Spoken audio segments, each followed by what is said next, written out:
Welcome to part 2 of this week's podcast. Well, so, and maybe this is a good place to transition into talking about, people who didn't take this advice very well. I mean, so one of those is Ezra Booth, right? So Ezra Booth has this miraculous conversion experience, is so disappointed by Zion, even more frustrated by the way home, that really a month later, by September, his preaching license is being taken away from him, and he's essentially being cut off from the church. But Ezra Booth does not go quietly into the night. Ezra Booth, he begins writing, and I think in part because he's trying to find a way to get back into his, he used to have a job. It was being a very prominent Methodist minister. Well, one way to lose your job as a Methodist minister is to become a Mormon elder. So he that's not his life anymore. And so he's writing back to Ira Eddy, who's one of the leaders of the Methodist groups there in Ohio. And he is writing to him about this in a very, very, very critical way, essentially saying, well, look, I must have been deceived, right? Because, this is not what we thought, and writing scathing letters against Joseph Smith, against the church. He really becomes the first concerted effort to put into writing anti-Mormon attacks from a former member of the church. There had been other people who had certainly said negative things about Mormons. Eber Howe was writing all kinds of negative stuff in his newspaper there in Painesville, just outside of Kirtland. And you'd already had Alexander Campbell, dedicate a great portion of his publication to, what a fraud the Book of Mormon is and things like that. And that Joseph Smith just wrote it, and, other arguments that aren't really that great. He hadn't met Joseph, so he didn't realize, I guess Joseph couldn't have written this. But here you have Ezra Booth, who was an elder and is able to use the fact that he had, insider information to really stir up negativity against the church. So he publishes a series of letters. They're published in the Ravenna, Ohio Star newspaper. If you might hear about them at some point, the Joseph Smith papers will quote from them or talk about them multiple times. And his Ezra Booth letters are just this real attack from the inside of this former apostate. And of course, we see that happen multiple times going forward. But this is really one of the first concerted efforts. And because it's an internal attack, it ends up being more devastating. He's able to fuel the fires of anti-Mormonism in Ohio, and antagonists of the church are able to say, "Look, here's someone who was one of their elders. He'll tell you how he was duped by them." Right. In much the same way, antagonists of the church today who leave it will say the same thing. "Oh, I know. I'm an insider. I know what it's like." And that's true of anyone who leaves any movement under negative circumstances. They claim that they have the real understanding. It's really a forerunner of what will become the most concerted effort of written anti-Mormonism from the time. And that's Eber Howe, that newspaper editor. Not only is he going to gleefully repeat the things that Booth has to say, but in early 1833, another very big or important apostate, it seems kind of weird to say it that way, but a guy by the name of Dr. Philastus Hurlbut is going to be excommunicated from the church for adultery. And then he's going to beg to get back into the church. He's going to, tell Joseph, "Oh, I'm so sorry. Please let me back in." And so Joseph will let him back into the church, and then he'll promptly commit adultery again and get cut off again. Now, hang on. Time, you said doctor. Yeah. Is he a doctor? Yeah, no. Okay.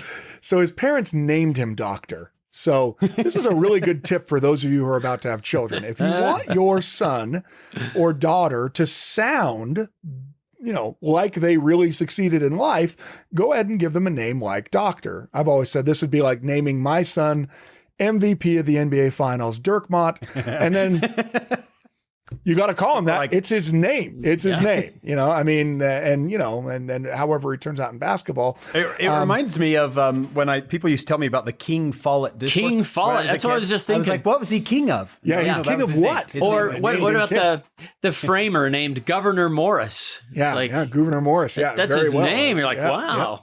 So Doctor is his first name. Dr. Philastus Hurlbut. Yeah, the good doctor. The good doctor who's anything but.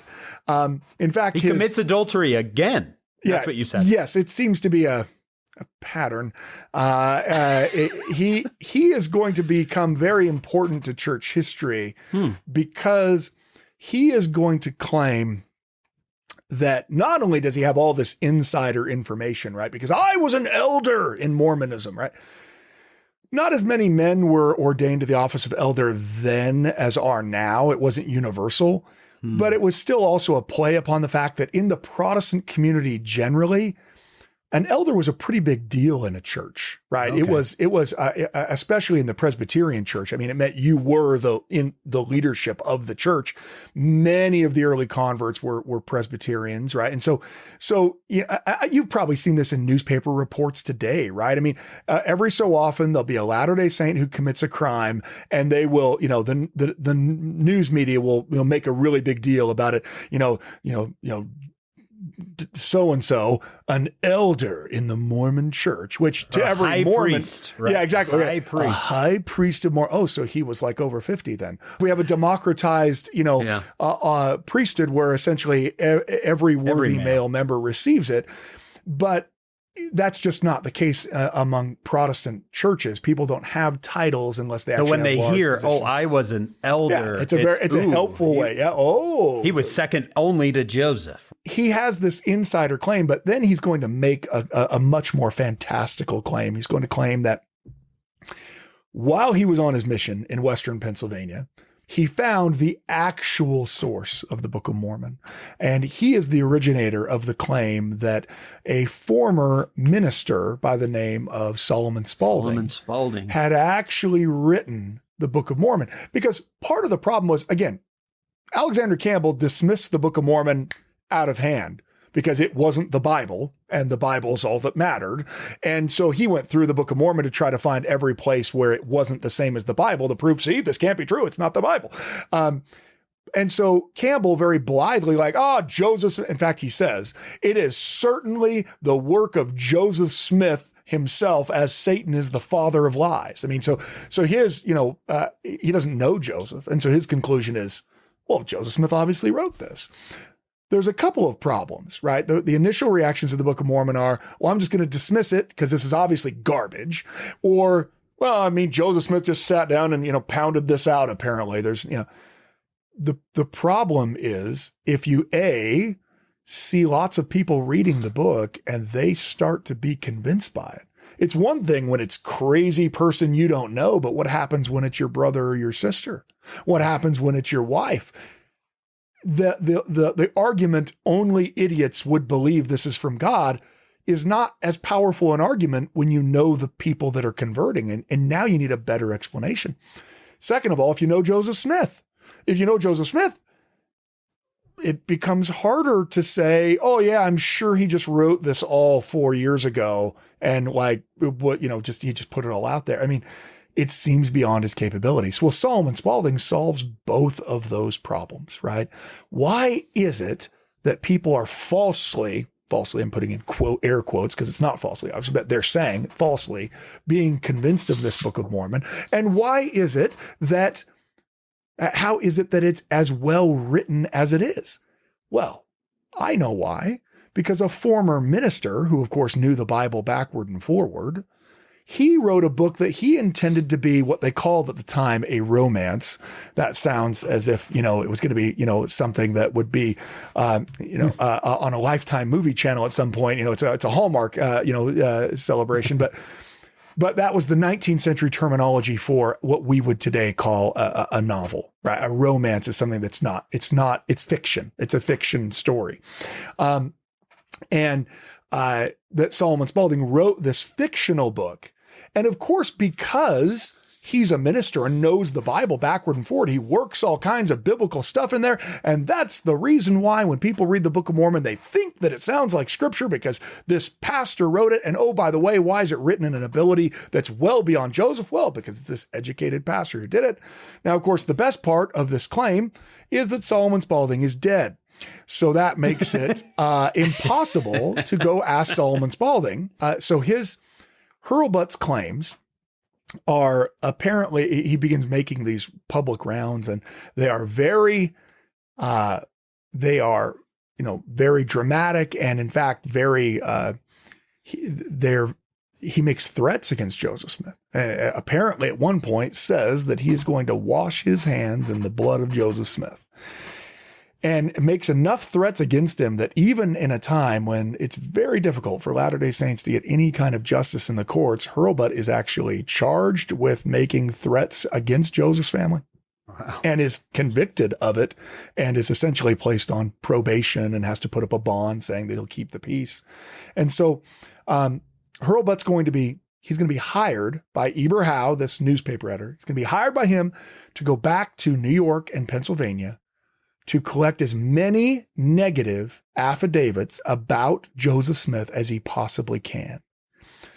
He's going to collect these all in a book, and he's going to publish them in this book called Mormonism Unveiled. Mormonism Unveiled is the first comprehensive anti-Mormon book. And I kind of transitioned to that from Ezra Booth, because Ezra Booth makes his claim in writing and in public, attacking the church from the inside. And it kind of transitions to a little while later, Philastus Hurlbut doing something like that with him and Eber Howe conspiring to kind of do this on a much more grand scale.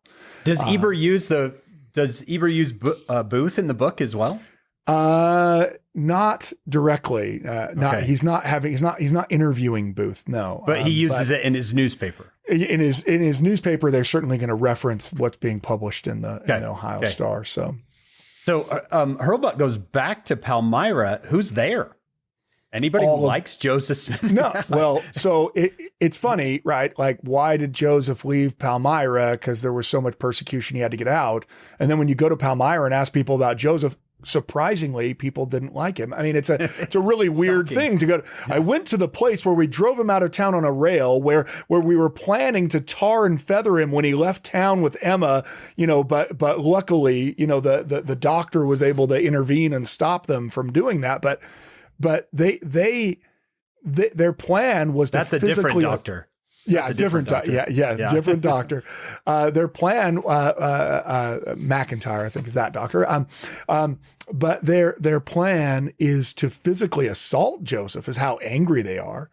And so, look, Philastus Hurlbut is paid to go back to Palmyra and Harmony and get negative affidavits. And surprise, surprise, being paid to get negative affidavits, guy comes back with negative affidavits. It's stunning that I'm sure it was a sample set where he asked everybody, and every single person I talked to said negative things. I mean, he's clearly going to people who already have an axe to grind, and he's, having them say things like, oh yeah, Joseph Smith told me that he never had any plates, and that what he really loved to do was just lie to people. I mean, frankly, when you read many of the affidavits in Mormonism Unveiled, they're really bad. I mean, they're just, oh yeah, Joseph and his family were totally addicted to lying, and they would actually brag to everyone about how good they were at lying. Actually, no, you don't. You're either really, really bad at lying, therefore you brag to people about it. It's such there are just so many things. And, that book and that Solomon Spalding claim, it provided people with an explanation of where the Book of Mormon came from for years, for really throughout most of the rest of the 19th century. Educated people who wanted to have a way of dealing with, that book, they were easily just able to say, oh yeah, well, that's sure. It sounds like it's good because it was written by that pastor. Minister. And there were claims in it like, oh yeah, every name in the Book of Mormon. I mean, even, Solomon Spalding's kids got in on the action. they would later claim to people, oh yeah, my dad used to talk about Lehi and Nephi all the time from the book that he had written, And then they eventually found the Solomon Spalding manuscript, and they found it, and they, a non-Latter-day Saint compared it to the Book of Mormon and said there's not any names that are the same in both of them. There's no part of the story that's the same, and in fact said some other explanation of the origin of the Book of Mormon must be arrived at if one's to be had. I mean, so for decades, very intelligent people, the halls of Congress talked about the fact that when they were trying to deal with the Mormon problem, that it was just, a Solomon Spalding, forgery. And it's all spawned from this era of these earliest apostates attempting to undermine the church. So we don't know. We don't ever know where it is that attacks on our faith are going to come. So here, I just think this Philastus Hurlbut, Dr. Philastus Hurlbut, I think the arguments against Joseph today still come from those affidavits. If you're reading something negative about Joseph Smith from his formative years, from when he was getting the plates and the translation, almost all of it is going to come from Mormonism Unveiled and the Philastus Hurlbut affidavits. Almost all of it. From a guy who had been excommunicated for multiple adulteries, who has been paid to go back to get dirt and brings it back with him. Eber Howe himself, has a dog in the fight. I mean, he's not a fan of religion to begin with. He's not a fan of organized religion. He feels like it's kind of, that there's a lot of excesses. So he's making fun of Latter-day Saints when they first show up. I mean, when Parley Pratt and Oliver Cowdery show up preaching, he makes fun of them in his newspaper right away. But over the course of time, things become much, much more personal for him. First, his sister joins the church. So suddenly, again, it's one thing you're like, these crazy idiots. Why would anyone ever believe anything they have to say? And then my sister joined the church, right? And then his wife joins the church. I don't imagine that the meal times at the Howe homestead were, she not only joins the church, she's actually one of the women that we have on record as having donated money for the Zion's Camp March to go redeem Zion. So he has a very personal interest in this too. It's not simply, and obviously we all have personal interest in the fact that we believe and we know people who believe, but when we're dealing with religion, kind of like we talked about the last time I was on, the reality is whether or not Joseph Smith saw an angel is something that you can only know through God. You can read Joseph's account and ask God. If someone says in an affidavit, yeah, Joseph told me that he didn't really have the plates, that he made that up and then just told people that he had the plates, that's great. That's wonderful. Thank you for your commentary on it. That has actually, it can't overturn the fact that Joseph is saying that he had a miraculous experience, and that miraculous experience is an angel appeared to him. And people can say whatever they want. People said that Jesus was a wine bibber and a blasphemer, and they were wrong. I think it's important for our listeners to understand, anyone who's maybe even new to the church, that there is no other plausible explanation that anyone has given for the production of the Book of Mormon. There is none. There's no cohesive argument that anyone has made that said, I know how he produced it. There's all sorts of, he's a religious genius. Oh, he's a crazy whatever. But there's still, to this day, not any cohesive, this is when he wrote it. This is where the drafts were. There's not one. Another explanation does not exist. I think that's an important thing for people to understand. There's certainly not one that's, universally accepted even by non-Latter-day Saint historians. I mean, and there are lots of different, claims. I mean, there are certainly people who say, well, Joseph's just a religious genius. And in which case it just becomes much harder to explain why all of his other writing from the time period doesn't reflect that at all. Well, that's because Oliver Cowdery was a religious genius. Okay, well then how come Oliver Cowdery's other writings from the time doesn't reflect that at all? Well, that's because Sidney Rigdon was secretly already a believer. He came to Palmyra, he hatched this plan with Joseph Smith, and then he went back to Ohio. He pretended to get converted, and that's how the Book of Mormon was written, because Sidney Rigdon wrote it. And the problem is there's no evidence for that at all, except for it would help you sleep at night. So that's, like I said, I call that unisom anti-Mormonism, right? It's what would help me sleep at night. But that's not what historians do, right? Historians deal with what facts actually exist, right? The reality is when you read most books that talk about the history of Mormons from a non-Mormon perspective, they generally try to pass over the actual creation of the Book of Mormon pretty quickly. And that's because there isn't a really good argument. Now, look, there are all obviously books that are written when the specific topic is the origin of the Book of Mormon. But, I'm thinking of like Daniel Walker Howe's book that he wrote for Oxford on the history of the United States during that time period. When he covers, the Book of Mormon, and he says, look, true or not, this is an impressive literary work, right? But he doesn't really attempt to try to tell his readers where he thinks it actually came from, right? Joseph is saying that he created it. And I think the historical default has to be, look, outside of some other reason, then Joseph has to be the one who's doing it, right? Because that's what he's saying. We don't have any other credible arguments. And then what do you do with the fact that he's clearly not capable of producing that? Well, then, it goes to, well, there has to be some other conspiracy. He got it from somewhere else, or maybe he fell into some kind of trance-like state and produced it, even though all of our physical witnesses of the translation, they say something the opposite, right? So, I mean, even the theory that, well, Joseph Smith was able to, somehow, he ate some bad mushrooms and he hallucinated and was able to create this far beyond his abilities. Even that theory is actually in the face of our existing historical records, because we have records from the people interacting with Joseph Smith at the time and during the translation. And that's not what they're saying. So again, even those theories are more about how can I make these things equal? Because Joseph's a real problem. He, by all the documents you read, Joseph really believes he was called by God. That there's nothing in anything that Joseph has that suggests he doesn't really believe.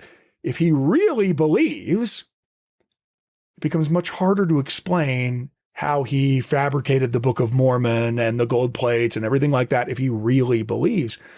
And so, honestly, a lot of historians simply take a pass on it. They simply say, Joseph claimed that he had received the gold plates from an angel, and they move on beyond it because the story they're trying to tell isn't the origin of the Book of Mormon. They kind of move past it. Right. Not Solomon Spalding tided people over for a little bit. For almost a century, all throughout the 19th century. And even now you'll hear some people say, well, maybe there's actually a second Solomon Spalding manuscript. No way. Part two. Okay, yeah. And there was a shooter on the grassy knoll and all kinds of stuff. Yeah. The reality is that conspiracy theories are always, they're fun because you don't actually have to have proof for them. But when you're doing history, you need evidence. And evidence really suggests two things: that Joseph Smith really, really, really believed he was called by God, that he wasn't a fraud, no matter how often someone wants to call him. All the evidence points there, right? All the evidence. Yeah. And it's that way with many religions. He doesn't have a secret. He doesn't have a secret journal. I can't believe this is working.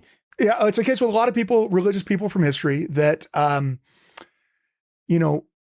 historians are not in the position to judge whether or not they've actually had the experiences with God that they claim. All we can really do is examine whether or not they seem to be legitimately believing the things they're saying. And look, sometimes they're not. It happens that people are two-faced, and you can tell from their other records that they deliberately are being that way. But with, it's not a historian's job, and therefore it's not a historical argument to have a discussion about whether or not Joan of Arc actually heard the voice of God. Okay. She says she did. You can say as a person, well, I find that pretty unlikely, especially if you're English, I suppose, right? I find that very unlikely that this French general beating the English would hear. But as a historian, you don't really have a reason to say, oh, that Joan of Arc, she's a liar. Instead, what you can really say is Joan of Arc really seemed to believe that she'd heard the voice of Jesus.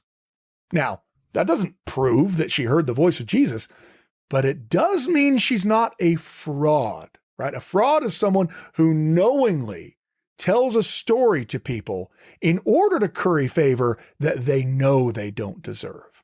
There is a difference between someone who really believes they're acting in the name of God and someone who's saying those words in order to curry favor. And there's just no evidence. You can read the 100,000 pages of Joseph Smith documents, and you can read them, the 12,000, different, you can read them all the documents. There's nothing in any of them, private, public, that even suggests that Joseph doesn't really believe he's called by God. So you have to deal with him on that level. He really believes he's called by God. He's not a fraud. And then he comes up with this book that is pretty incredible. Yeah. Not that just pretty seems incredible. to be entirely outside his abilities. But Solomon Spalding Manuscript, really for a long time, it helped provide that explanation. Why does this seem so good? Why does it confuse so many people to become Mormons? Oh, that's because an actual real Christian wrote it, and this imposter, took it and used it for his own nefarious purposes. So I did not want to tell this story, but I have been impressed upon to tell it. So I will by your friend Hank. Yes. Yeah. Just to do Hank a solid, I'm gonna. Yeah. This is one of my favorite stories. So the reality is you don't actually know when and where you're going to have people attack your faith. And I think we live in a time, especially with the internet, that, you're sometimes surprised by it. You will casually post something on Facebook, and someone will in your comments, tell you, that you're a Satan worshiper. And, the reality is there's obviously a lot of vitriol. That's exactly what Joseph was told. We were building a house, and so the contractor was a little behind schedule. So because of that, we were kind of transient members of a ward that we were in just temporarily. We were essentially renting month to month in a place. And we already knew the new ward that we were going to be in if they ever actually finished our house, which was on the other side of town. So we were actually at times attending this other ward that we were going to be in, because that's where we're really going to be. So we were not as invested in the ward as we should have been, obviously, right? In your rental property ward. Yeah, exactly. And our, my wife was pregnant, and she's super sick when she was pregnant. Mm-hmm. And so, she wasn't able to go to church very often. And so here we are in this very temporary ward, because we thought we'd be done in time. It wasn't. So we had to move somewhere we could rent very temporarily. And so, I went to a fast and testimony meeting one Sunday. Someone goes up and begins bearing a testimony, and this person had a stack of papers with him. And he began to systematically speak this false. He began to attack the church from the pulpit. The stake president comes up and whispers to the guy, and the guy just keeps right on going. And so eventually he runs out of material. And so I can see that there are a group of them, and they're all down there on the first pew ready to go up as soon as this guy's done. But they had one fatal flaw in their take over the sacrament meeting plan. And that was they hadn't gone to enough of our fast and testimony meetings to realize that you can go sit up on the stand to be the next person in line. So as this guy, as I realize there's a whole group of them, as he starts to finish and their next member of their group down there gets ready to start to come up, I essentially sprint I'm in the back of the chapel, and all the way up to the front of the pulpit. And I get up there first. And then I just proceed to, I filibuster the whole rest of the meeting. I gave a 35-minute testimony because, that way the time's taken up, and eventually I get the signal from the people behind me. Like, they're like, okay, we can end now. And the stake president stands right up and he closes the meeting, and that's it. I mean, I'm working for the Joseph Smith papers, and so, I'm essentially going through point by point and saying, there are some people who make this claim about Joseph, repeating what this guy said, but they obviously haven't read this, they haven't read this, they haven't read this, they haven't read this. We know from this source and this source and this source that this is the case. Joseph said, and just going through the whole thing. And so I go to Sunday school, and at the time I was meeting, it was a very old building, and I was meeting on the stage and it was the gospel principles class. Actually, I was in the gospel principles class. And as I'm in the meeting, I can hear our stake president, who had a very distinctive and loud booming voice. I can hear him going around to the various classrooms looking for somebody. It was one of those buildings that had the old dividers that they had in the gym to create classrooms. Anyway, so I can hear him going to each of those, and he's like, and he's looking for someone. And the person he's looking for, he thinks is named Dirk Moss. And so, he keeps knocking on these doors, and he's saying, is there a brother Moss in here? And they're like, no, I don't think we have a brother Moss. No, a Dirk Moss. Is there a Dirk Moss? I don't know a Dirk Moss. And I think what happened is he asked the second counselor, because I got out, I was out like a shot when that thing was gone.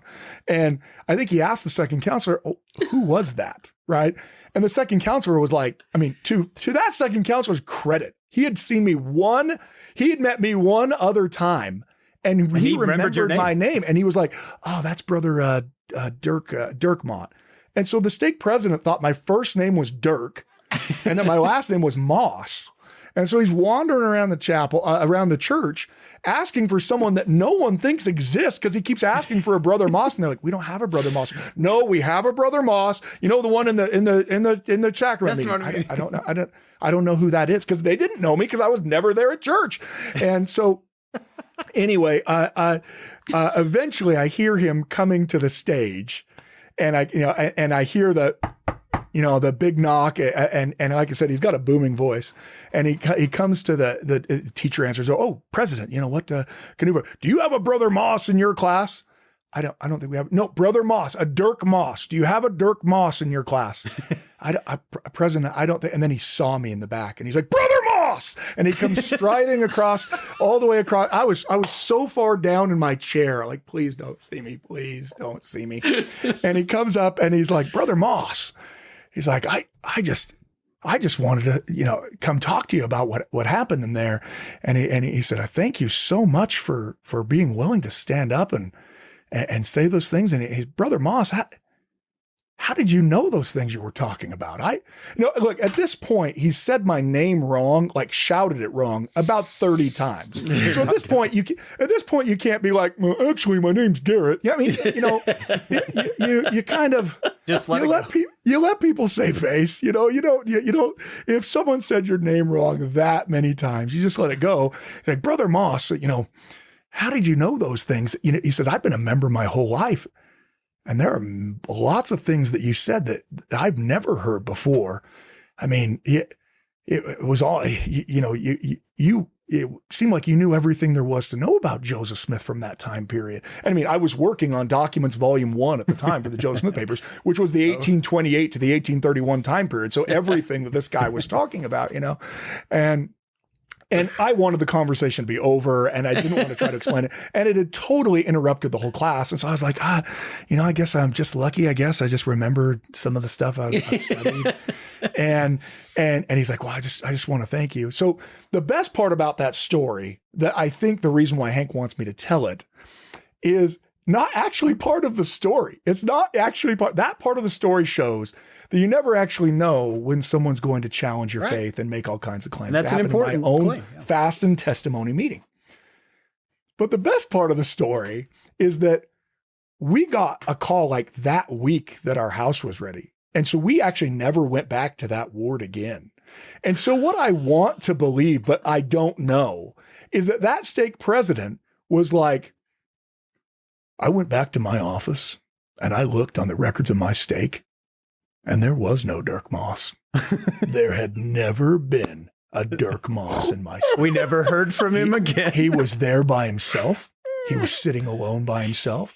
He seemed to know everything there was to know about Joseph Smith. And then he was gone. And then he was gone. So if you ever hear a story about a 3 Nephite coming out of Layton, Utah, not true. It was just a happenstance of circumstances that the anti-Mormons came to a fast and testimony meeting that I was actually in as they attacked Joseph Smith on the basis of early Joseph Smith history, I think. So, yeah, there was no Dirk Moss. Yeah, I'm sure that, that's how 3 Nephite stories get started. Yeah, exactly. We started here with Ezra Booth, who was so disappointed and turns really angry.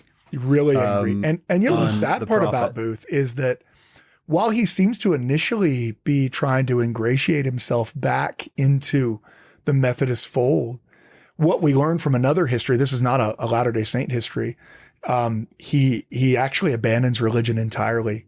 And by the time he dies, he's an agnostic. He just doesn't believe. I mean, he's agnostic. He's not atheist, which you couldn't really say you were in the late 19th century anyway, but he's kind of abandoned it. And it's a sad thing. And I think, it happens to a lot of people who do, lose their faith in the sense that it's one of the more unfortunate things. I mean, I hope that if people leave our church, they'll at least still believe that God loves them and that Jesus is their savior. Yeah.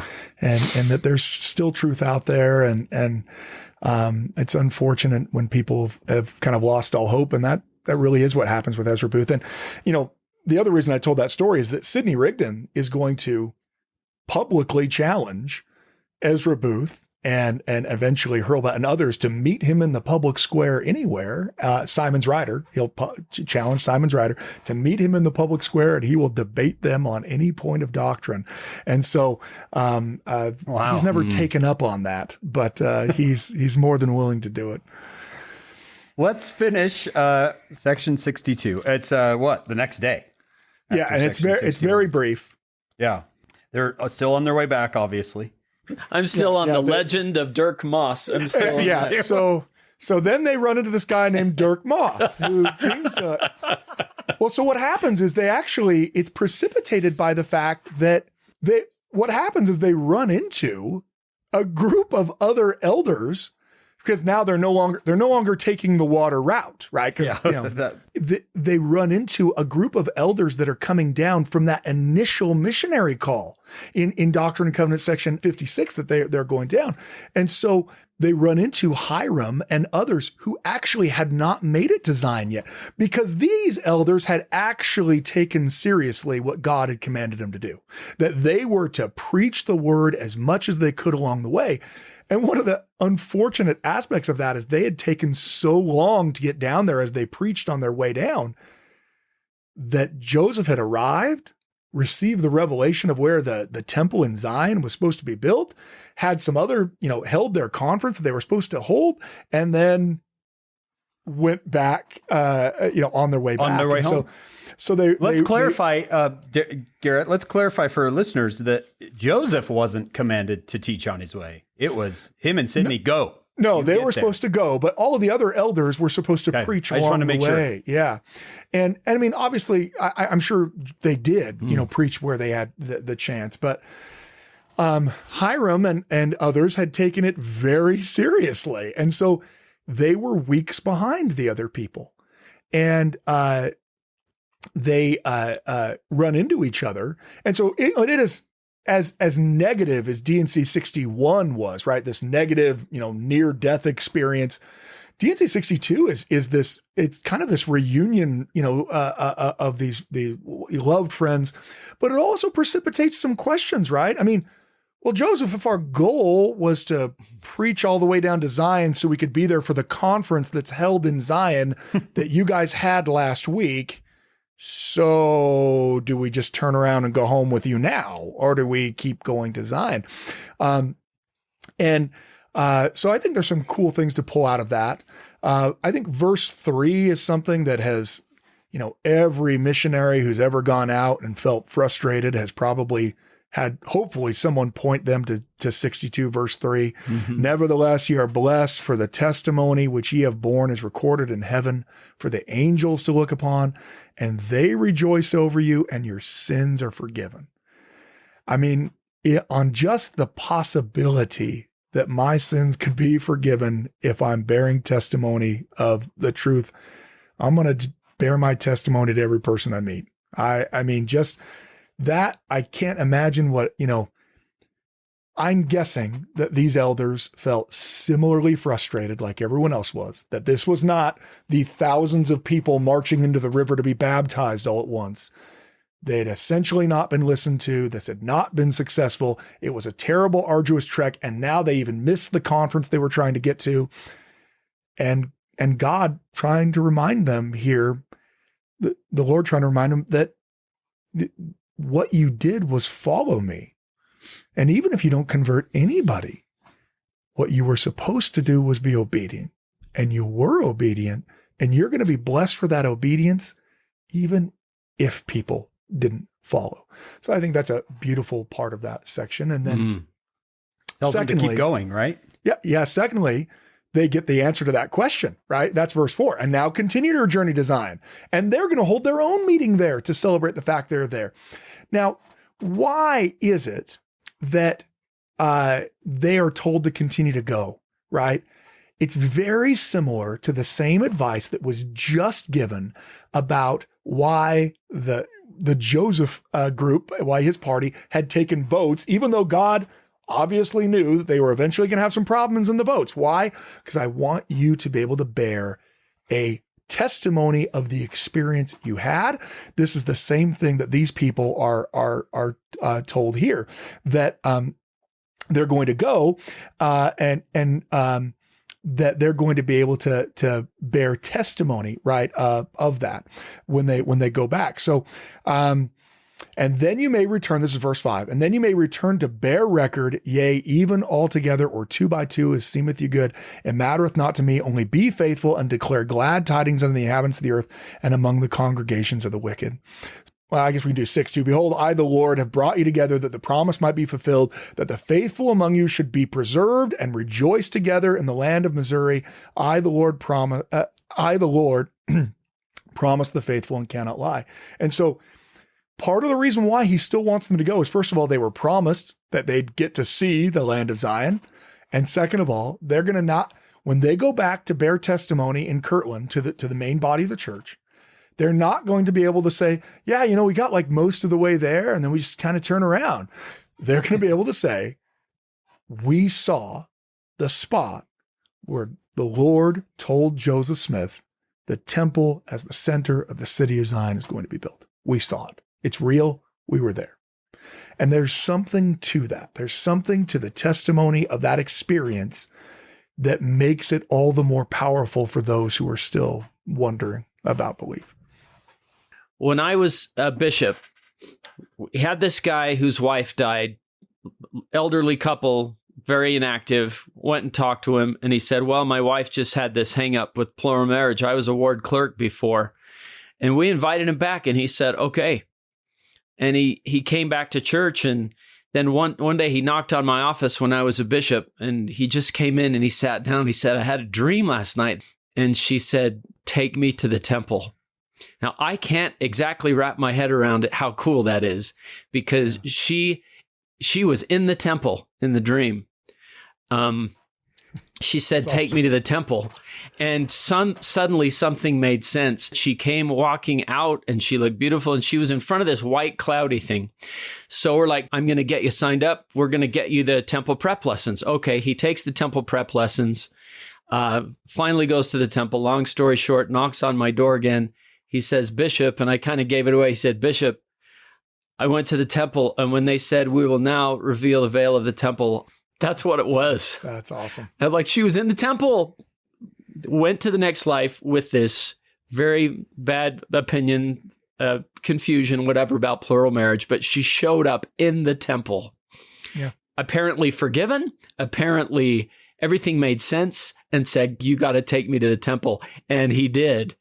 And awesome. Passed away a few months ago. But I'm still wrapping my head around how cool that is, that she was in the temple when she came to him and told him, "You got to take me here." It's amazing, those experiences that, again, are miracles, that there's something beyond.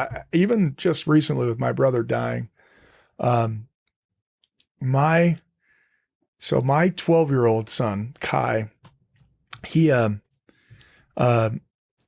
was playing basketball in like a comp basketball league, and they played a pretty tough game, and they ended up losing at the end, and so but it was a really late game at night, and we're driving home, so like 11 o'clock at night, and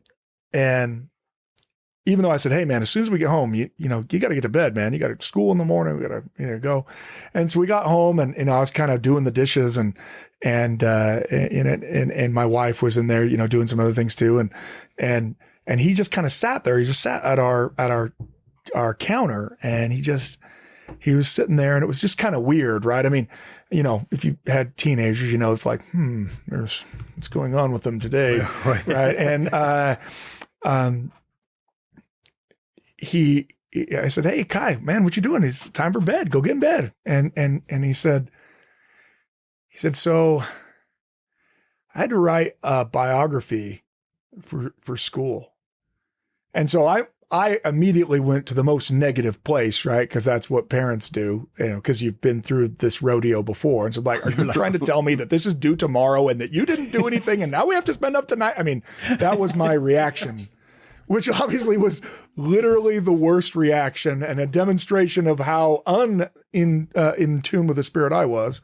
And that's how I was like, "Oh, son, did you not even do it?" And he kind of interrupts me. He's like, "And I'm doing it on Uncle Bryant." That was my brother. I'm doing a biography on him. And he said, "Dad, while I was reading," because he had the obituary. He said, "While I was reading the obituary, I just started crying because I miss him so much." And he said, "Dad, I heard a voice. I heard his voice." Mm-hmm. And he said, "Everything's going to be okay."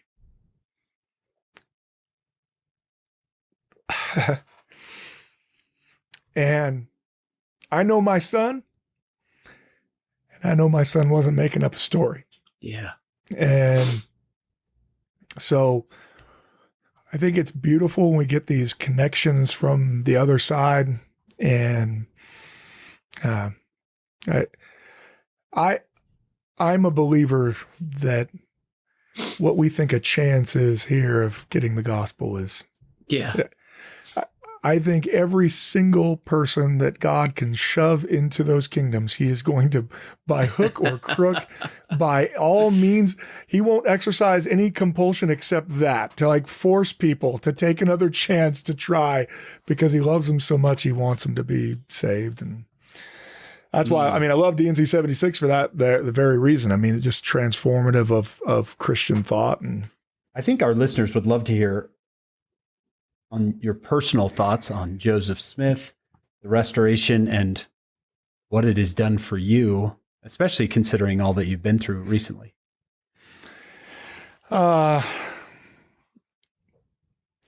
Probably,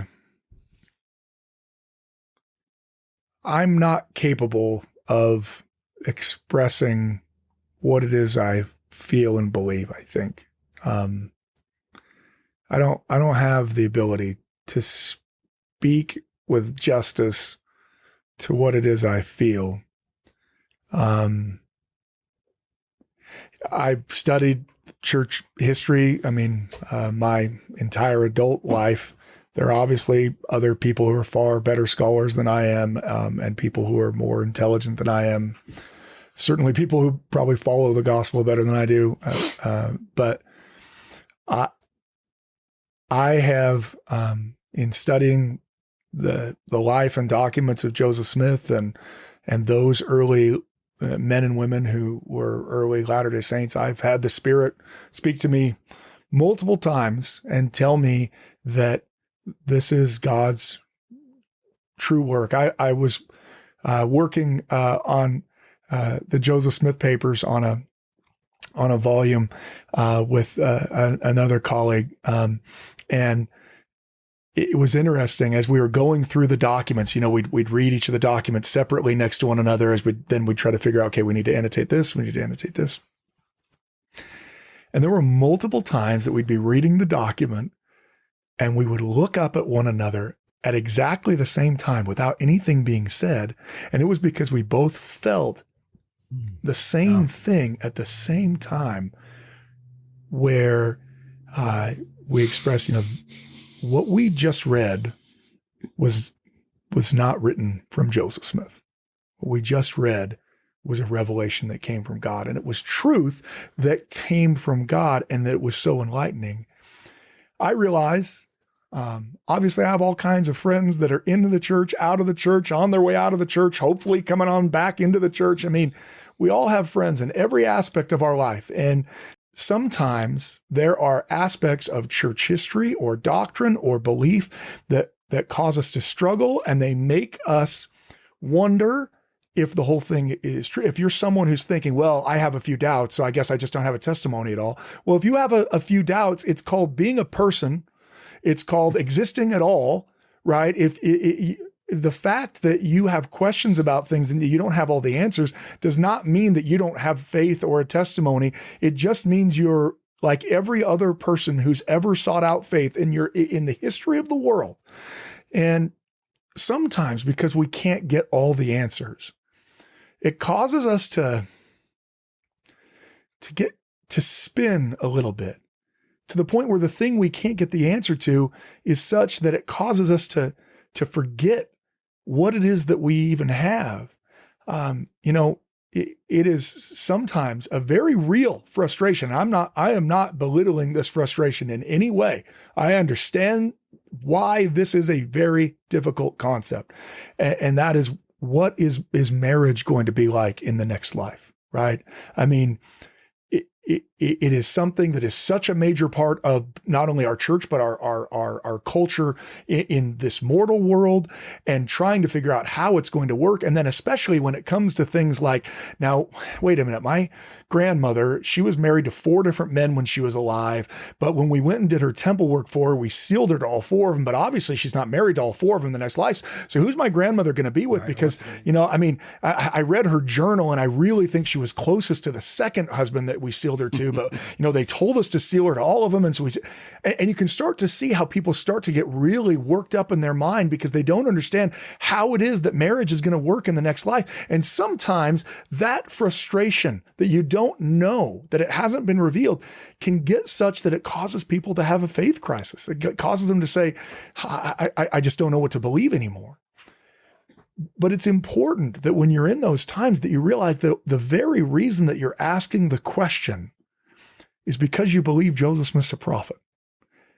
Because, frankly, there ain't no Presbyterian wondering who great grandma's married to in the next life. Because the answer is nobody. Because marriage doesn't exist in the next life. The only reason you have a question of who's married to who in the next life, or what that marriage is like in the next life, is because Joseph Smith's a prophet of God. The moment he stops being a prophet, you don't have to worry anymore about how marriage or eternal families work in the next life, because they don't.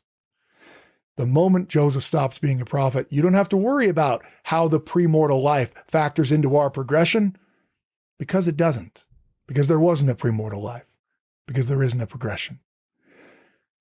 I hope that when people struggle with the questions they have, they will realize that the truths that we have, the ones that you can hold on to, are so powerful and so important that you're not willing to give them up. Not on the basis of a possibility that you don't understand, a maybe, right? At the very least, I hope we can adopt, Pascal's wager, that we can at least say, what he said, and that is that, look, if you're uncertain about the existence of God, you should always bet on God. You should wager on God, because the reality is, if God doesn't exist and you live your whole life like God does exist and you die, well, you won't be able to regret the fact that you lived your life like God existed. Because if there isn't a God and you die, then you don't exist anymore. So there is no regret. There's no sitting back and like, oh, why wasn't I drunk more often? Why did I even follow the word of wisdom? Because you won't exist, so it won't matter. On the other hand, if God does exist, then how we choose to live this life actually does matter. And the amount of regret that one might have if they choose to reject and throw away the possible truths because there are great difficulties and trials in this life, that might engender a great deal of regret. So that was probably not what you're looking for at all. But I got to tell you, the very questions we have come from the doctrines. Mm-hmm. Yeah. They come from the fact that Joseph was a prophet. And so do we know exactly why X happened or Y? Do we know exactly what happened with the Kirtland Safety Society? Do I understand why God instituted plural marriage? Can I frankly understand all the different aspects of different prophetic utterance? The answer is no. But I can tell you that the reason why I know my brother is still alive, the reason why I believe that Jesus is the Christ, is because I know that Joseph Smith saw resurrected Jesus, and not just once, but on multiple occasions. And I'm not giving that up. I've got all kinds of questions I don't have answers to. And that's especially frustrating for me because I've dedicated my life to trying to find answers. But I'm not giving that up. And I just hope your listeners, if you're struggling with your faith, I hope you will remember what it is that we believe, that we don't believe that people are burning in hell for eternity, that there's every single person, outside of a few saved people are suffering in some kind of eternal, horrible hell. We believe in the eventual salvation of essentially every person who's lived on this earth. We believe in an equality of people being able to go to the celestial kingdom, that every single person who's ever lived on this earth will have an equal opportunity in this life or the next in order to go to the celestial kingdom. We believe that all of the horrible things that have happened to us in this life are going to be made up to us in the next life. We believe that families can be and will be together forever, that marriage can be forever, and that if you didn't have a chance for marriage in this life, you'll have it in the next life. All of these things that we believe are so beautiful. I hope we won't casually give away what we believe because of the questions that we can't answer. I testify as much as I can that even though I'm, a historian and I've, studied things from an academic perspective, I have also had the Holy Spirit speak to me and tell me that Joseph Smith is a prophet of God and that Jesus is the Christ. And I think that all of us can have that experience. And if you had it once and now you're losing it, have it again. Spend some time reading the things that Joseph Smith wrote, and not just what people said that he wrote. Go read them. The Joseph Smith papers are all online. Start reading them, and the Spirit will speak to you that he's a prophet of God. Amen. This is our second episode with you, and it was every bit, if not better than beautiful. The first. Yeah, John, I'm with you. Absolutely beautiful. And powerful, and exactly.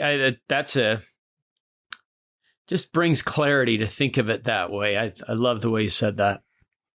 We, of course, want to thank Dr. Gerritt Dirkmaat, not Brother Dirkmaat, for being with us today. We want to thank all of you who listened and laughed with us.